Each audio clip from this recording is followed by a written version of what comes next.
এবার একটা অমানবিক ছবি আপনাদের দেখাবো। বাবার এইচআইভি হওয়ায় ছেলের স্কুল বন্ধ। বসিরহাটের আইসিডিএস এ কুসংস্কারের অন্ধকার। 4 বছরের শিশুকে স্কুল থেকে বেরিয়ে যাওয়ার নিদান।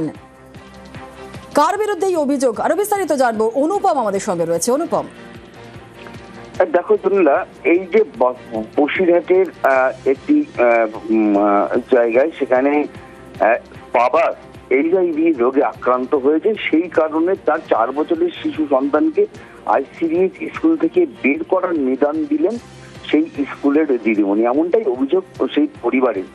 এবং এই যে আইসিডিএস সেন্টারের থেকে যে স্কুল থেকে যে তার বাচ্চাটাকে বের করে দেওয়া হলো, সেই নিয়ে যখন তাকে প্রশ্ন করা হয় সেই দিদিমণিকে, তিনি কিন্তু পুরো বিষয়টি অস্বীকার করেন। এই যে ব্যক্তি এই সঙ্গে থাকো অনুপম। এই বাচ্চাটি কি বলছে আমরা শোনাবো।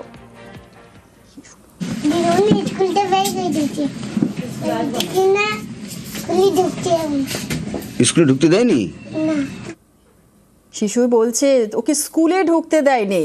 অনুপম, অন্যান্য অভিভাবকরা যারা রয়েছেন তারা কি বলছেন, এবং যে শিক্ষিকার বিরুদ্ধে এই অভিযোগ তিনি বা কি বলছেন?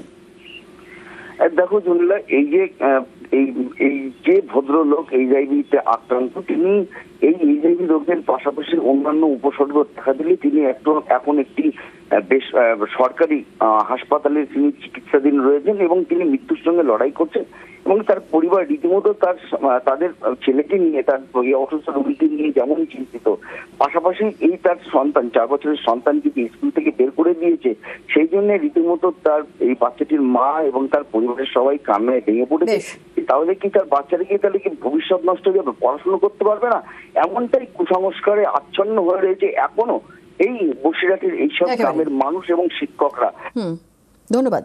আমার সামনে কিডনি নষ্ট হয়ে গেছে, যাবে। আমি আমার ছেলেকে স্কুলে নিয়ে গেছি, তা দিদিমণি ঢুকতে দেয়নি স্কুলে। বললো কিনা ওর বাবার এরকম অবস্থা, হসপিটালে ভর্তি, তাই চাই তোমার ছেলে স্কুলে যেন না আসে। তারপরে আবার তার পরের দিন নিয়ে গিয়েছিলাম, তাও ঢুকতে দেয়নি।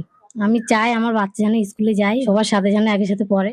আমি তো বারণ করিনি, তো এটা পুরো মিথ্যে অ্যাপ্লিকেশন দিয়েছে ওরা। আমি স্কুল করেছি, বাচ্চাটা নিয়ে আমাদের সাবমিট করতে গেলে ফটো তোলা আছে, এখানে মিস্ত্রিরা কাজ করছিল, আশেপাশে সবাই জানে যে আমি ওকে আর কি আসতেও বারণ করেনি, স্কুলতে তাড়িয়ে দেয়নি, আমার স্কুলে পড়াশোনা করেছে, খাবার নিয়েছে, সবই করেছে। আমি কোনো রকম অন্যায় করিনি, এতে ওটা পূর্ণ ছবি না।